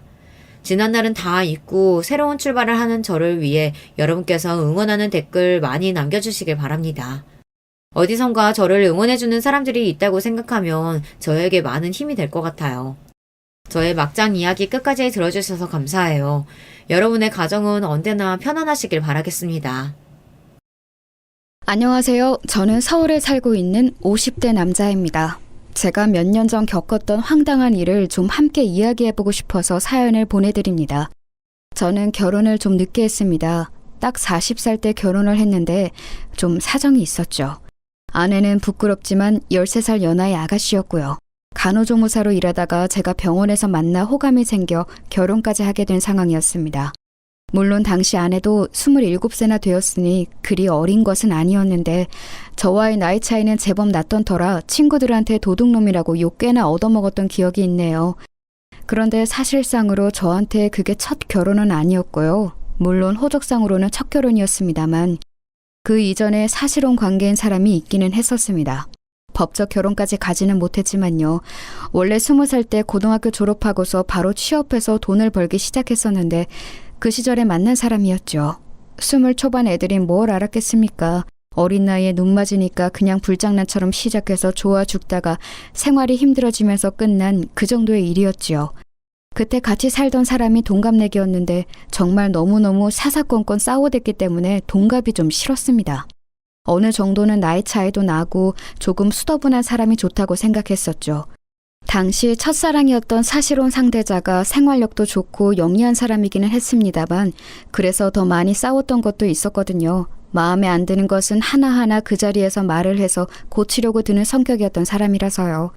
그리고 저는 어려서 부모님을 잃었고 동거녀는 어머니가 계셔서 그것 때문에 제가 자격지심도 좀 있었던 것 같았습니다. 동거녀가 자기 어머니 이야기를 꺼내면 이상하게 부하가 치밀고 화가 나서 말을 좀 심하게 하기도 했었거든요. 그래서 더 싸움이 격화되기도 했었죠. 제가 당시 동거녀에 비해 좀 스펙이 모자란 편이어서 이래저래 좀 의심도 하고 질투를 하기도 했고요. 한마디로 구속을 좀 했다고 할까요? 그래서 저는 20대 중후반쯤 갈라서고 나서 사람한테 질려버려서 한참이나 결혼에 관심을 두지 않았습니다. 사실혼이라고 해도 뭐 솔직히 말하면 동거였죠. 그런데 그 동거의 기억이 너무 안 좋다 보니 결혼도 피하게 되더군요. 그렇게 30대를 일만 하면서 지냈는데 워낙 열심히 일에 몰두해서인지 사업은 아주 잘 되었습니다. 사실 사업가로 치면 30대는 아주 젊은 나이지 않습니까? 그런데 그래도 꽤나 큰 사업체를 가지게 되었고 직원도 상당히 여러 거느리게 되었었죠. 하지만 일만 열심히 거의 중도차처럼 하신 분들 시간 지나면 몸과 마음 여기저기 고장나는 거 다들 아시죠? 저도 허리 쪽에 문제가 생겨서 병원을 열심히 다니기 시작했고 거기에서 20대 아내를 만났던 겁니다. 일 중독자로 살았던 허한 마음에 젊은 아가씨가 잘해주니 곧 마음이 녹아내렸고 사귀자고 고백하고 만난 지 반년 만에 결혼하게 되었죠. 상당히 빠른 결정이기는 했습니다. 그런데 첫 사실혼 경험 당시 알았던 것이 저 사람에 관련한 모든 것에 잘해주자는 것이었습니다. 그리고 모든 일에 관대해지자고 마음을 먹었었죠. 동갑이었던 첫 동거녀도 제 마음에 안 드는 게 그렇게 많았는데 13살이나 어린 현재 아내는 대체 어떻게 했습니까? 세대 차이도 날 거고 아무래도 아내가 미숙한 면도 많을 거고 그리고 저야 20 초반 동거라도 경험이 있었지만 아내는 그런 것도 없이 연애 면으로는 정말 미성숙한 사람이었습니다. 보통 27이라고 하면 연애도 할 만큼 해보고 알 것도 어지간히 아는 나이잖아요. 하지만 아내는 정말 아무것도 몰랐습니다. 처가가 경기도 외곽 쪽이었는데 수도권인데도 아주 논밭만 있는 그런 곳이었거든요. 원래 그쪽에서 고등학교 다니고 졸업해서 곧장 취업을 했다고 하더군요. 사실 저도 고졸이고 사회에 일찍 나선 편이었지만 아내는 취업도 그냥 친척 회사에 해서 아무 사정을 몰랐다고 했습니다. 친척 아저씨가 시키는 것만 하고 그냥 대충 다녀도 조금이나 봐 월급이 따박따박 나왔으니 굳이 뭘 알지 않아도 괜찮았다고요. 그러다가 갑자기 서울 도심에서 생활하는 것에 관심이 생겨서 장모님을 졸라 간호조무사 자격증을 따고 서울로 올라온 지 1년 정도밖에 되지 않은 상황이었습니다. 남자라고는 사귈 만한 틈이 없었던 거죠. 회사에 다닐 때는 친척 아저씨가 지켜보고 있으니 연애가 시작될 리가 없었고 간호조무사 자격증을 따면서부터는 너무 바빴다고 하더라고요. 처가는 장모님 혼자서 계셔서 홀어머니로 아내를 키우셨고 그래서인지 가정생활에 대해서 아무것도 몰라서 제가 처음에 애를 좀 먹었습니다. 아니 가정생활만 모르면 괜찮은데 어느 정도 사회적인 상식도 사실 아는 게 별로 없더군요. 그래도 저는 생활 환경이 달라서 그런 거고 너무 어리고 순진한 사람이니 제가 잘해줘야 한다고 생각했습니다. 그래서 결혼 전에도 일부러 시간을 내서 처가에 내려가서 장모님을 뵙고 오고는 했었죠. 장모님은 나이 이르게 아내를 낳아서 저하고 나이 차이가 얼마 되지 않았어요. 20에 아내를 낳으셨다고 하더라고요. 그래서 저희 결혼할 당시에 47세셨고 저하고는 7살 차이밖에 나지 않았죠. 사실 그래서인지 장모님이 처음부터 저를 별로 안 좋아하셨어요. 딸하고는 13살, 장모하고는 7살 차이인 사위라니 사실 그리 반기지 않으실 법했죠. 저라도 만약 제 딸이 그런 사위를 데리고 온다면 좀 화를 낼 것 같기는 하더라고요. 하지만 그래도 저와 아내가 정말로 사랑하고 있으니 잘 좀 봐달라는 뜻으로 선물 공세도 하고 현금도 용돈이라는 명목으로 상당히 많이 드렸습니다. 제가 용돈과 선물 공세를 꾸준히 한 몇 달 정도 하니까 그제야 장모님 마음이 조금 풀리는 것 같더라고요. 여전히 저를 동네 친구들한테 자랑하기는 좀 꺼려하시는 모양이었지만요. 그래서 저는 처가에서 장모님의 환영은 받지 못하는 어정쩡한 상태로 아내와 신혼생활을 시작했습니다. 처가 식구는 장모님 딱 한 분이었는데 그 동네에 그래도 장모님의 친척분들이 같이 살고 계시는 동네라서 그렇게 외롭지는 않다고 하시더군요. 일종의 시종마을로 시작한 동네였는지 꽤나 많은 친척들이 계셨고 친척이 아니더라도 동네 사람들끼리 정말 숟가락 숫자까지 아는 좋게 말하면 정이 깊은 동네였습니다. 저는 그런 마을에 익숙하지 않아서 처음에 고생을 꽤나 했었죠. 장모님이 아직 50도 안 되셨으니 상당히 젊은 편이셨는데도 그런 예스러운 마인드가 상당히 깊은 분이셨어요. 친척들이 소중하고 어른 공경해야 하고 아랫사람들이 일을 열심히 해야 하고 예의 발라야 하고 뭐 이런 느낌으로요. 평생 그 동네에서 태어나 자라서 여태 살아오셨으니 어찌 보면 당연한 것일 수도 있었습니다. 장인어른은 아주 젊은 때 돌아가셨는데 이야기를 들어보니 어쩌다 이 마을에 들렀다가 인연이 되어 눌러앉아 부부가 되었다고 하시더군요. 그 동네에는 아내의 외삼촌이며 외사촌들이 마구 섞여서 살고 있어서 그 동네에 인사 다니는 것만 해도 하루 종일이 걸렸습니다. 어린 시절 같이 놀던 친구들도 여전히 거기 사는 사람들도 있었고 반면 서울로 올라와서 일을 하고 있는 이들도 있었죠. 처음에 제가 내려갔을 때 나이 차이 많이 나는 신랑감을 데려왔다고 소문이 나서 저한테 적개심을 보이는 사람들도 꽤 있었습니다. 결국은 제가 마음을 열고 관대하게 선물을 베풀고 먹을 것도 많이 나눠주면서 마음을 얻어야 했는데요. 처음 저희가 같이 처가로 내려갔을 때 그 동네 외사촌들과 친구들이 전부 몰려왔습니다. 그때 다들 좀 적대적인 편이었죠. 친구 한 명은 노골적으로 아저씨라고 부르면서 저를 비꼬기도 했어요. 그런데 사실 겉만으로 봐도 제가 아저씨이긴 해서 그다지 화도 안 났습니다. 그 친구는 남자였는데 제가 다 듣는 곳에서 아내한테 그러더군요. 야, 너는 냄새에 되게 둔감한 거 봐? 무슨 소리야? 아니, 나이 차이 많이 나면 냄새 안 나? 난 우리 삼촌도 냄새 나던데 신기하네. 그 친구는 제 쪽을 흘끔거리며 보면서 그렇게 비웃고하대더군요. 아내는 무슨 그런 소리를 하냐면서 한숨을 쉬었지만 친구는 어깨만 으쓱하고 저를 비아냥대는 눈빛으로 쏘아 보였습니다. 그리고 나이 차이 많이 나면 남편이 바람도 잘 핀다더라. 괜찮은 거야? 난 바람 피는 사람이 제일 싫더라. 신이 없고 더러운 게 싫어. 그럴 일 없어. 아내가 단칼에 잘랐지만 저도 처음에는 좀 울컥하고 화가 났었죠. 사람이니 당연한 일 아니겠습니까? 하지만 며칠 처가에 머물면서 그리고 그 후에도 반복적으로 처가에 내려가 잘 지내보려고 노력하면서 이들은 그냥 제가 마음에 안 들었던 것일 뿐 나쁜 사람들은 아니라는 확신이 들더군요. 그래서 제가 같이 낚시도 가고 도시에서 이런저런 선물도 사다 주고 하다 보니 마을 내 친척과 친구들이 거의 대다수가 마음이 풀린 듯한 눈치였습니다. 다만 아내한테 냄새 운운했던 그 친구는 제법 오래 저한테 앙심을 품고 있는 것 같았어요. 저한테야 그 친구도 정말 띠동갑도 넘는 아주 어린 친구였으니 저는 인내심을 가지고 천천히 기다리면 될 거라고 여겼습니다. 그러던 중 결혼한 지 아마 1년 정도 지났을 때일 겁니다. 아내가 어렵사리 저한테 말을 꺼내더군요. 여보, 혹시 당신 공장에 자리 있어요? 응? 왜? 아니, 내 친구가 지금 사정이 좀 안 좋은데 일자리가 안 구해진다고 해서 혹시 한 자리 정도면 남지 않을까 싶어서요. 마침 저희 공장에서 채용 기간이기는 했습니다. 생산하는 직무는 몸이 꽤 힘들어서 사람들이 많이 나가고 들어오거든요. 저야 뭐 손해볼 일이 아니라서 그 친구를 오라고 했습니다. 어떤 친구인지는 몰랐지만요. 그런데 와보니 바로 그 냄새 운운하던 친구였던 거예요. 저는 좀 놀랐지만 그래도 이 어린 친구가 어렵다고 하니 한번 기회를 줘보자 싶었습니다. 그 친구도 좀 난처한지 저한테 눈을 못 맞추고 있더라고요. 난감해하고는 있지만 역시 자기 사정이 어려운지라 꼭 일자리를 잡고 싶어하는 게 보이기도 했죠. 그래서 저는 그 친구를 채용해 주었습니다. 단 생산직은 아니고 사무실 관리직이었죠. 사실 생산지 쪽은 상당히 업무 환경이 좋은 편은 아니라서 일을 안 해본 사람이 단번에 적응하기는 힘들 거였어요. 물론 신규로 들어온 사람들은 다들 동일한 상황에서 적응하지만 와이프의 고향 친구니만큼 그렇게 두고 싶지는 않았죠. 그리고 괜히 안 좋은 일자리에 채용했다가 나중에 원망을 듣는 것보다는 그래도 편하고 중요하지 않은 자리에 채용해주는 것이 낫지 않을까 싶었고요. 그러면서 물론 아내의 처가 고향에서 제 평판이 좀 올라가길 기대한 것도 있었습니다. 아내의 친구는 너무 감사하다면서 저한테 눈물을 흘리면서 고마워했습니다.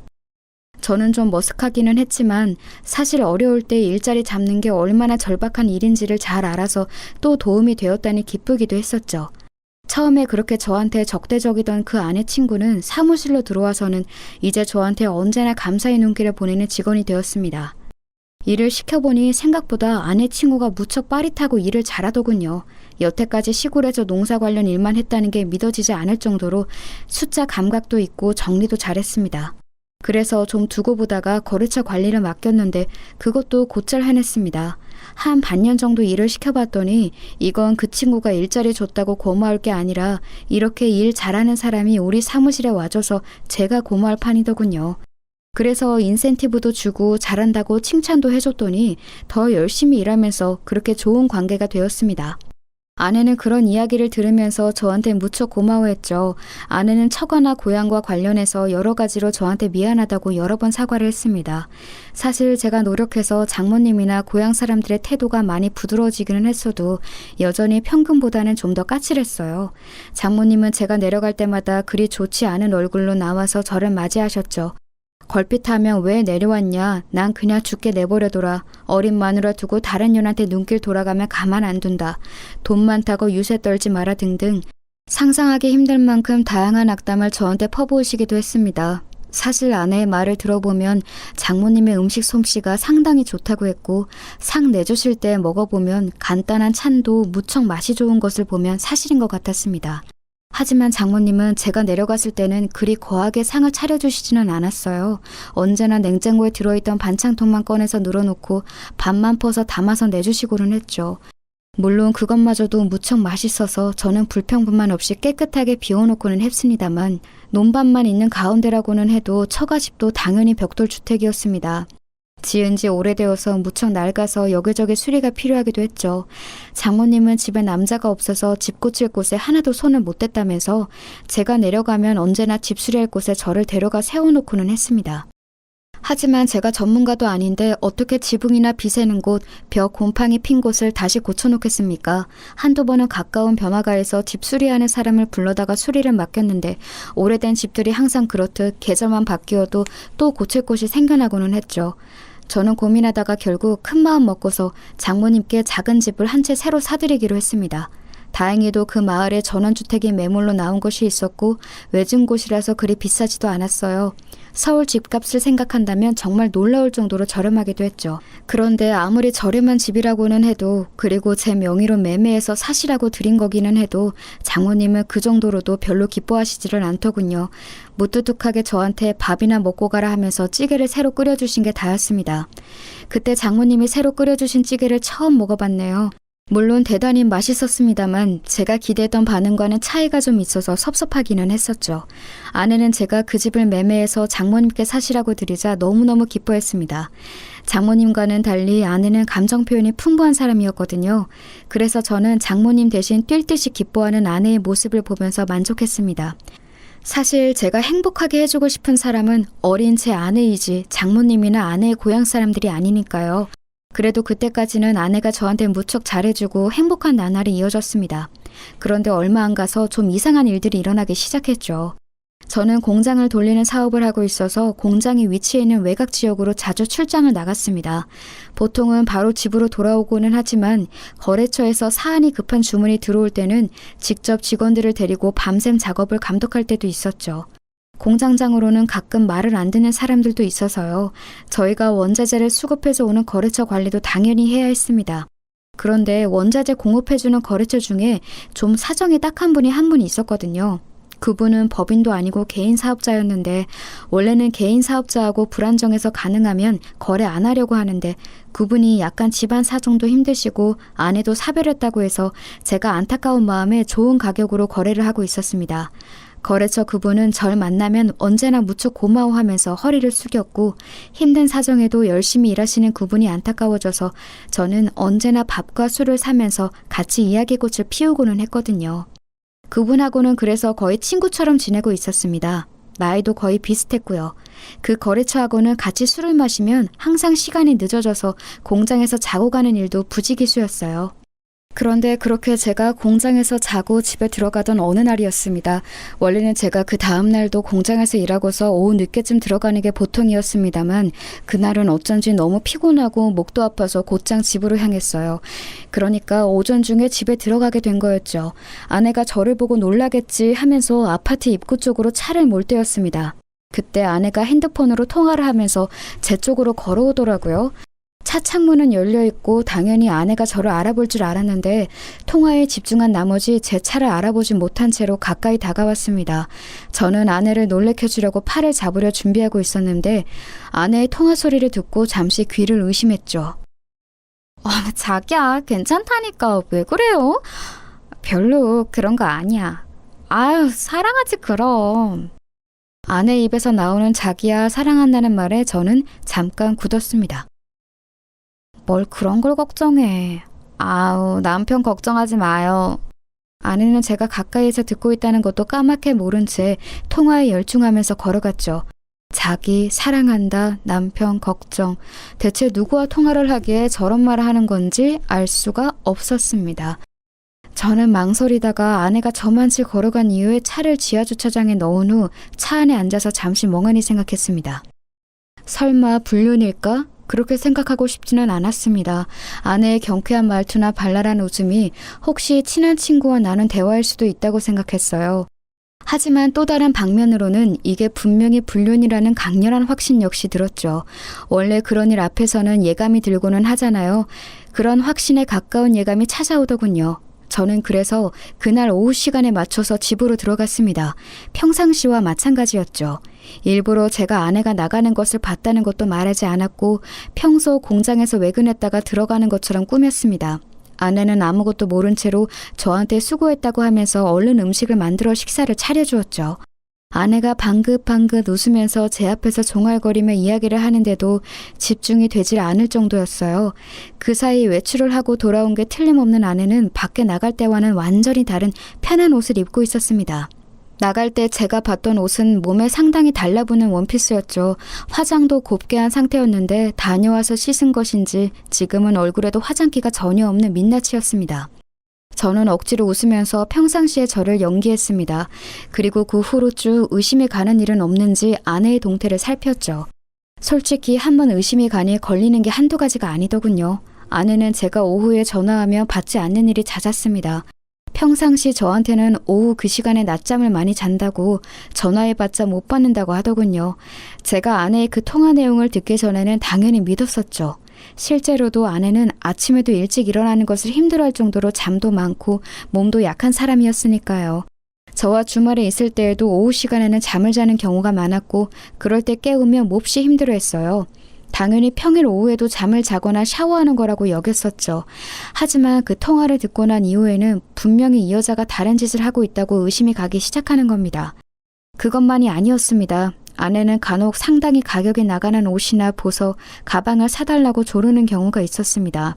그런 옷이나 반지, 팔찌 같은 것을 사주고 나면 제 앞에서 한번 입어 보이면서 재롱을 떨고는 했죠.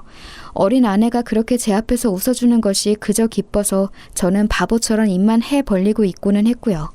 그런데 아내는 한번 사주고 나면 그 이후로는 옷을 저와 나갈 때 입는 경우가 별로 없었습니다.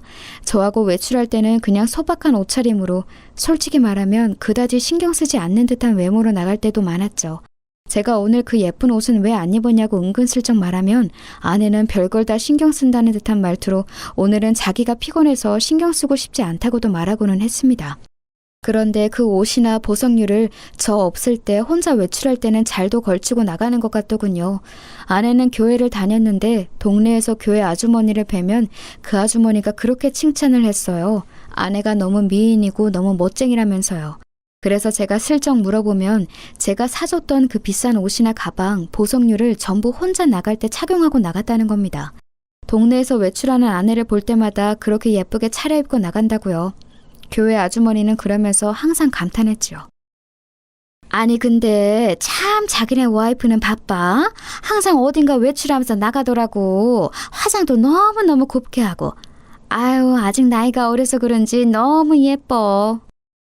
아주머니는 정말 순수하게 칭찬의 뜻으로 하신 말씀이었지만 제 귀에는 다르게 들릴 수밖에 없었죠. 저하고 나갈 때는 화장 하나 하는 것도 귀찮다고 했던 사람이 혼자 외출할 때는 갑자기 온갖 옷이며 치장을 다 하고서 나간다는 건 어딘가 이상한 일 아니겠습니까? 그러면서 저도 점차 집에 들어가기 싫어져서 공장에서 머무는 시간이 길어졌습니다. 공장 뒤에 딸린 방에서 자는 일이 잦아졌는데 아내는 처음에는 그런 제게 불평하는 척이라도 하더니 점차 그런 일도 없어지더군요. 도리어 먼저 오늘 자고 와? 미리 말해줘. 저녁 준비할지 안 할지 정하게 라고 하면서 물어보기까지 했습니다. 사실 아내의 식사 준비에 대해서도 할 말이 많은데요. 아내는 결혼 후 얼마간은 정말 열과 성을 다해서 식사를 준비해주고는 했습니다. 하지만 시간이 지나면서 점점 더 부실해지기 시작해서 나중에는 햇반에 스팸 구운 것, 김치와 김 정도만 올라오는 경우도 많았죠. 하지만 저는 어쨌든 아내도 자기 생활이 있을 거라고 여겨서 문제 삼지 않았습니다. 아내도 일하기 싫을 때가 있을 거고 가정주부이니만큼 자기가 알아서 스케줄 조절을 하고 싶을 테니까요. 얼마 지나면 다시 잘해주겠지 하고 기대하면서 그냥 아무 말도 하지 않고 나와서 밥을 사 먹고는 했습니다. 그런데 이제는 아예 제가 집에 안 들어가는 것을 좋아하는 눈치더군요. 저도 한껏 경계하면서 의심하던 시기였기 때문에 이제 아내의 분위기를 전부 알고 있었습니다. 솔직히 공장 방에서 자면서도 고민이 너무 많이 되더군요. 대체 이 상황을 어떻게 타개해야 할지 아내의 불륜이 확실한 것 같은데 그 정황을 어디서부터 어떻게 캐리해야 할지 알 수가 없었습니다. 대뜸 아내한테 대놓고 너 남자 만나지? 라고 묻는다고 해서 술술 털어놓을 리가 없지 않겠습니까? 평범한 생활을 하던 사람이 갑자기 미행이나 신문기술이 생길 리도 없고요. 정말 한참이나 고민하면서 거의 한 달 이상 공장에서 생활하다시피 하던 중 공장 사무실 직원이 저한테 좀 걱정을 하더군요. 바로 아내의 그 고향 친구였습니다. 사장님, 진짜 걱정돼서 엿듣는 건데 괜찮으신 거죠? 그 친구 역시 공장 방에서 자주 자고 가고는 했습니다. 공장에서는 식사 시간에 아주머니가 식사를 해주셨는데 저녁밥을 거기에서 먹고 야근하고서 잠까지 자고 가는 일이 잦았던 거였죠. 그러다 보니 제가 매일 밤 어두운 얼굴로 한숨을 쉬면서 혼자 술을 마시고 자는 일도 다 알았습니다. 처음에는 이 친구가 아내의 고향 친구인 것을 알기 때문에 별일 아니라고 계속해서 얼버무렸습니다. 하지만 점차 이 친구가 정말 진심으로 저를 걱정한다는 사실을 느낄 수 있게 되어서 저도 모르게 어느 날 저녁에 같이 술을 마시고서는 이야기를 해버렸죠. 아내가 아무래도 바람을 피우는 것 같다, 좀 이상하다, 이제 예전으로는 돌아가지 못할 것 같다는 이야기를 전부 다요. 그리고 누구인지도 전혀 모르겠고 대체 어떻게 상황을 풀어가야 할지도 모르겠다고까지 다 이야기를 했습니다. 그러자 그 친구는 뭔가 골똘히 생각에 잠기는 것 같았습니다. 사장님, 이게 제가 너무 주제넘게 참견하는 거라고 여기실지도 모르겠는데요. 죄송하지만 제가 목격한 게 있어서 말씀드려야 할 것 같습니다. 직원은 조금 망설였지만 저는 뭔가 도움이 될 것 같으면 뭐라도 이야기해달라고 부탁했습니다. 그 직원 역시도 술에 좀 취해 있어서 제가 말하자 고개를 끄덕이고서는 술술 이야기를 털어놓았죠. 다른 게 아니라 저희 그 개인 사업자 사장님 있으시지 않습니까? 저희 자재 공급해 주시는 분요. 그 사람, 그 친구 재미있고 좋은 사람이지. 네, 사장님하고도 친하시지 않습니까? 그런데 얼마 전에 제가 그분 차에서 사모님이 앉아있는 걸 봐서요. 뭐? 저는 너무 놀라서 눈을 크게 떴습니다. 그 직원은 아내의 고향 친구이기도 하기 때문에 아내를 잘못 볼 리가 없었죠. 직원은 뭔가 잘못 말했나 싶은 얼굴이었지만 어쨌든 꺼낸 이야기 때문인지 끝까지 전부 이야기를 했습니다. 사실 저희 공장이 조금 외진 곳에 있지 않습니까? 그 거래처 사장님이 차 타고 오실 때는 분명히 혼자였거든요. 저는 그분이 격리과장님하고 이야기하시는 거 보고서 점심시간 되었길래 저쪽 카페, 차로 한 10분 거리의 카페에 갔었어요. 그런데 2층에 올라가서 잠깐 앉아 있었는데 이야기가 다 끝났는지 그 사장님이 카페에 차를 대고서 커피를 테이크아웃 해가시더군요. 그리고 그 차 창문이 열려있는 사이로 사모님이 보였고요. 직원은 제 아내이기 때문에 사모님이라고 점잖게 불러주고 있었지만 사실 그의 고향 친구이기도 했죠. 그런데도 이렇게 제게 말해주는 것이 믿어지지 않을 정도였습니다. 하지만 그 직원은 나름대로 마음고생이 있었던 모양이었어요. 사실은 그동안 사모님이 뭔가 그 거래처 사장님하고 만나는 것 같은 느낌이 들었는데 사장님께 말씀을 드려도 되는 건가 고민이 되어서요. 혹시라도 제 착각이면 정말 큰일이니까요. 그랬군. 아니야, 하지만 맞는 것 같아, 분명히. 직원은 그 외에도 거래처 사장이 누군가와 사귀는 듯한 모습을 보여왔고 차에 걸린 장식품도 아내가 좋아하는 캐릭터라서 뭔가 이상하다고 여겼다고 했습니다. 중년 남성이 보통 알록달록한 캐릭터를 차에 걸어두지는 않죠. 그런데 카페에서 아내를 목격한 이후 그것이 생겨나서 직원은 의심을 하지 않을 수가 없다고 하더군요. 정말 아찔했습니다. 한쪽은 제가 정말 사랑하는 어린 아내였고 한쪽은 꽤나 거래한 지 오래되는 나름대로 신이 있다고 생각했던 거래 상대방이었어요. 서로 협력하면서 살아온 세월이 생각보다 상당히 오래되었죠. 그런데 그런 두 사람이 제 눈을 피해서 사귀고 있었다니 상간남 상간녀였다니 말입니다. 제 친구를 배신하는 일일지도 모르지만 그래도 저는 불륜은 진짜 아니라는 생각이 들어서요. 바로 말씀 못 드려서 죄송합니다. 아니야. 말해줘서 정말 고마워. 말하기 힘들었겠지. 술의 힘을 빌려서라도 제게 사실을 말해준 그 직원이 정말 고마웠습니다. 저는 그에게 고맙다는 인사를 한 후 제 방으로 와서 자리에 누운 채 곰곰이 어떻게 해야 하나를 고민하기 시작했죠. 일단 그래도 아내니까 서로 이야기를 나눠봐야겠다는 생각이 들었습니다. 그래도 아직 제 마음속에는 아내를 사랑하는 마음이 남아있었고 어쩌면 그 거래처 사장이 억지로 아내를 꼬드겨내어 불륜을 저지른 것일 수도 있다고 생각이 들었습니다. 어쨌든 아내는 너무 어린 사람이었으니까요. 경험도 없고 성숙하지도 못한 여자니까 제가 어느 정도는 감안해야 한다는 생각이 들었습니다. 그리고 일단 그 거래처 사장하고도 먼저 말을 나눠서 아내한테서 손을 떼게 해야겠다는 생각도 들었고요. 그래서 그 다음날 저는 사무실로 나가서 한참 고민했습니다.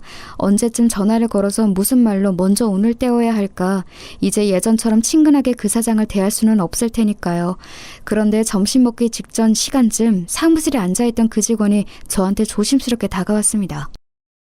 저 사장님, 오늘 자재 수급 때문에 거래처 사장님께 전화를 했는데 오늘은 미팅 오시기 힘드시다고 합니다. 시골 내려가셔야 한다고 해서.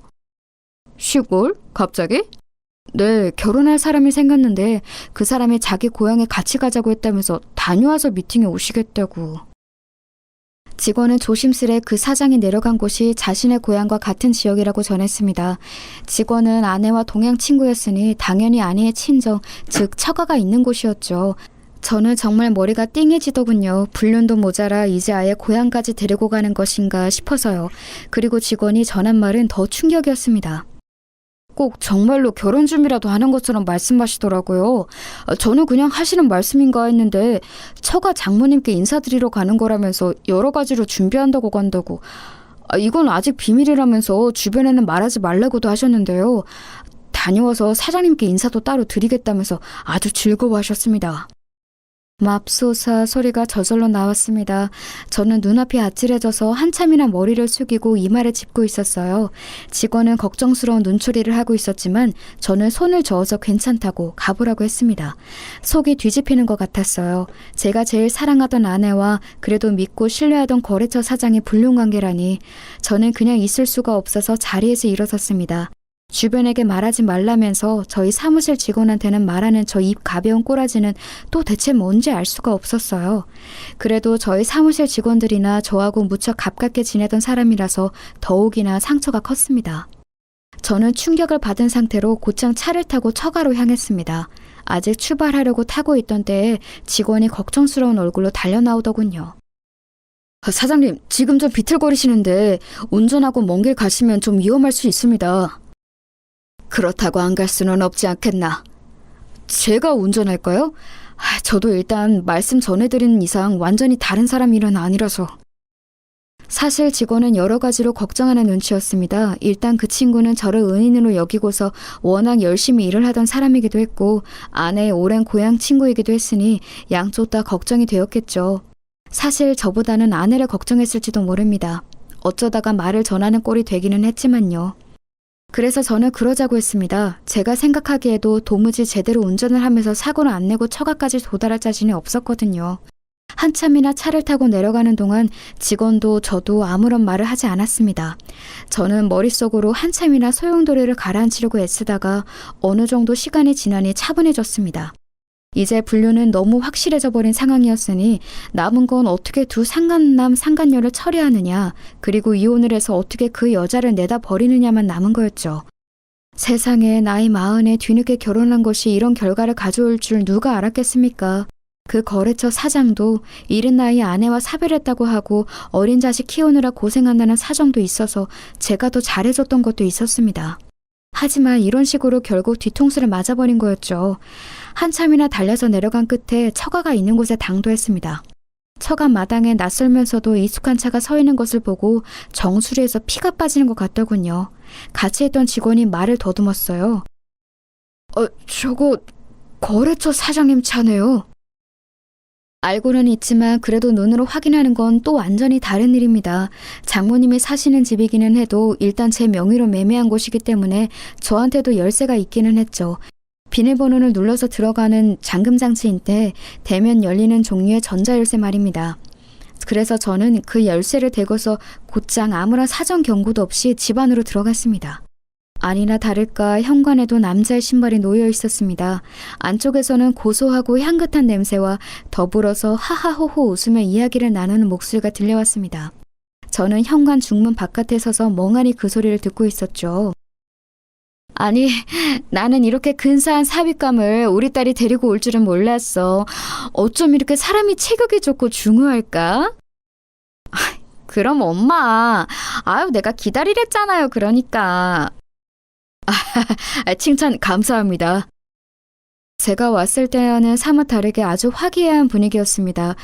대체 제 어디가 그렇게 마음에 안 들었던 것일까요? 제가 왔을 때는 거의 장모님이 저를 쏘아 죽일 것 같은 눈으로 노려봤는데 말입니다. 심지어 저들이 앉아서 놀고 있는 것은 제 명의에 제 돈으로 산 집안이었죠. 우리 딸이 법적으로 절차만 다 밟아서 끝나고 나면 전 남편 떨궈내고 우리 사위랑 행복하게 잘 살 거야. 지난번 그놈 진짜 지긋지긋했다. 나도 그래 엄마. 적당히 이집하고 재산만 잘 갈라서 받아내고 갈라서야지.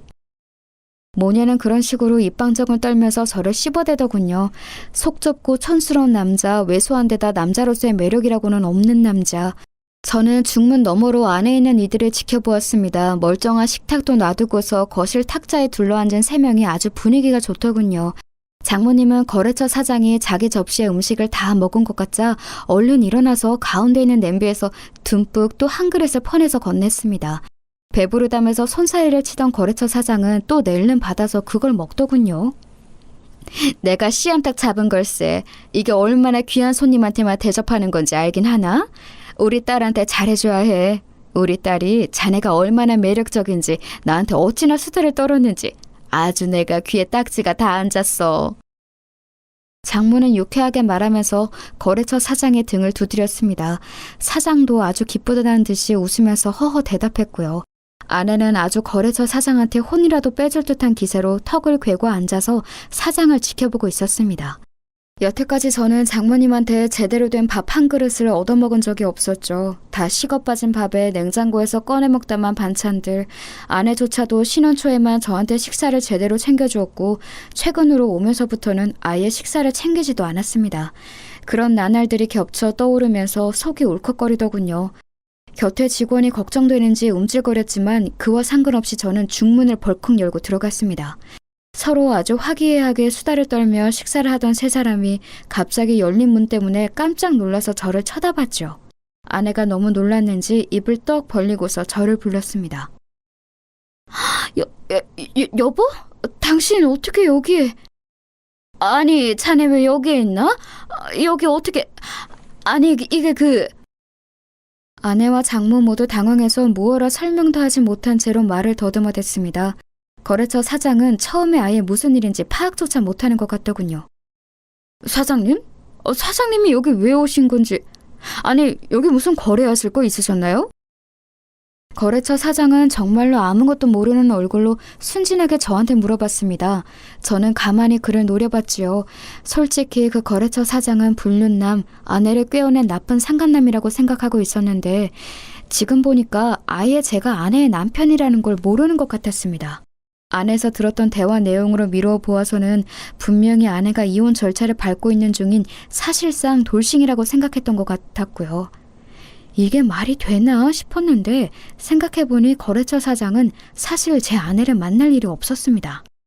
저는 아내가 공장에 와서 쓸데없이 기름때 냄새 맡게 하지 않도록 철저하게 공장에 오지 않도록 했고 거래처 사장은 그저 제가 처가 있다는 사실만 알고 있었고요. 평상시 따로 만나서 식사나 술을 같이 하기는 했지만 딱 거기까지인 관계였으니 제 아내가 누구인지 알 턱이 없었습니다. 거래처 사장은 잔뜩 긴장한 아내와 장모를 보면서 잠시 어리둥절한 표정이 되더군요. 사장은 잠시 아내와 저를 번갈아 보더니 여전히 사태 파악이 안 되는 모양이었어요. 그 사이 아내는 저한테 달려와서 얼른 제 손을 잡았습니다. 여보, 어떻게 지금 왔어요? 제가 지금 저분이 저 남자분한테 빚진 게 있어서 잠시 대접하는 중이었어요. 그래. 내가 그래서 좀 나한테 도움을 준 분이라서 내가 대접하고 있는 중이었네. 사위한테도 안 주는 씨암탉 잡았어요. 그쵸? 잔뜩 음식 차려놓고 대접하고 계시네요. 거래처 사장도 일어나서 저한테 다가왔는데 의아한 표정이었습니다. 당연하겠죠. 사장님도 제가 사람 잘못 봤네요. 현재 결혼 상태인 제 아내하고 따로 만나고 계시다니. 심지어 처가에 와서 씨암탉 대접까지 받고 계시다니 놀라운데요? 예? 네? 이게 무슨... 사장은 눈치를 보면서 저와 아내를 번갈아 봤습니다. 아무리 이혼 절차 중이라고 알고 있었다고 해도 엄연히 법적으로 결혼 상태인 여자와 불륜을 저지른 거였죠. 거래처 사장의 잘못도 컸습니다. 아내가 벌벌 떨면서 저희 옷자락을 잡은 걸 보더니 그제야 거래처 사장은 무슨 상황인지 알겠는 모양이더군요. 사장은 당황한 얼굴이 되어서 떨기 시작했습니다. 그러면서 제 앞에 허리를 숙이고서 얼굴색이 창백하게 변했습니다. 죄송합니다, 사장님. 사장님 아내인 줄 정말 몰랐습니다. 제가 정말로 몰랐습니다. 제가 그 말은 믿을 것 같은가 보죠? 정말입니다, 사장님. 정말입니다. 거래처 사장은 덜덜 떨면서 저한테 정말 몰랐다고 애원에 애원을 거듭했습니다. 사실 지금 그 거래처의 실질적인 거래는 저희밖에 없었으니 당연하겠죠. 사실 원자재의 질이 그리 좋지도 않았고 가격 경쟁력도 없는 거래처였는데 순전히 제 호감과 호의만으로 거래가 유지되고 있는 곳이었으니까요. 당연히 지금 저희와 갈라서게 되면 그 사장은 사업이 완전히 나락으로 가는 거였습니다. 그걸 잘 아는 거래처 사장은 제 앞에 무릎을 꿇으면서 애원했습니다. 사장님, 저는 정말 사장님 아내인지 몰랐습니다. 알았다면 만나지 않았을 거예요. 이제 와서 그런 소리는 아무런 의미가 없어요. 저는 저 여자가 지금 이혼 준비 중이라고 곧 갈라설 거라고 해서 만난 것 뿐입니다. 정말입니다. 아무런 증거도 없이 그런 소리를 믿었나 보군요. 게다가 아무리 이혼 준비 중이라고 해도 법적으로 엄연히 결혼 중인 여자죠. 말하자면 사장님은 제 아내를 꼬여내서 상간남 짓을 했다는 이야기입니다. 이제 그쯤 되니 저는 더 이상 화도 나지 않더군요. 아무리 제가 남편인지 몰랐다고 해도, 그리고 이혼 절차를 밟고 있는 중이라고 알았다고 해도 분명하게 상간남인 건 확실했습니다.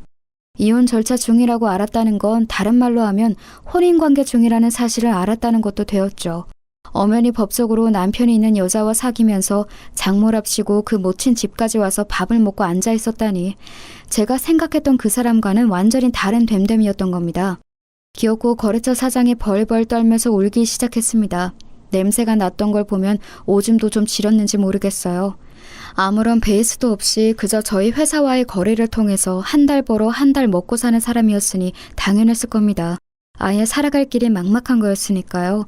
거래처 사장이 그런 꼴을 보고서는 아내와 장모도 급하게 저한테 매달렸습니다.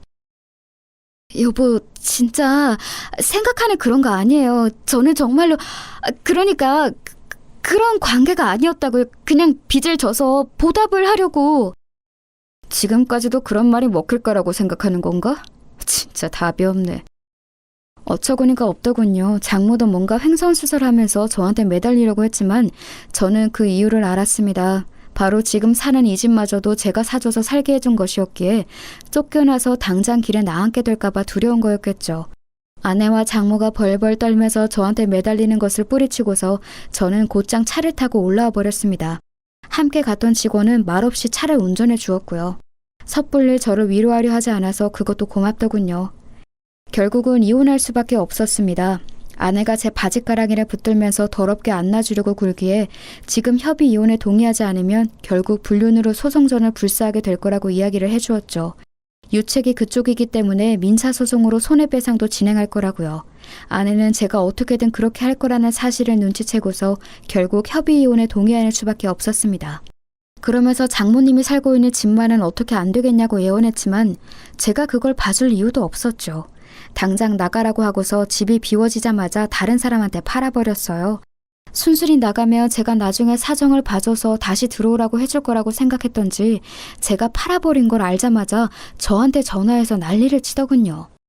물론 제가 그 꼴을 그냥 두고 볼 이유도 없었습니다. 다시 한번 이런 전화를 하면 경찰에 신고할 거라고 알려준 뒤에 전화를 차단해버렸죠. 당연히 거래처 사장도 거래를 끊어버렸고요.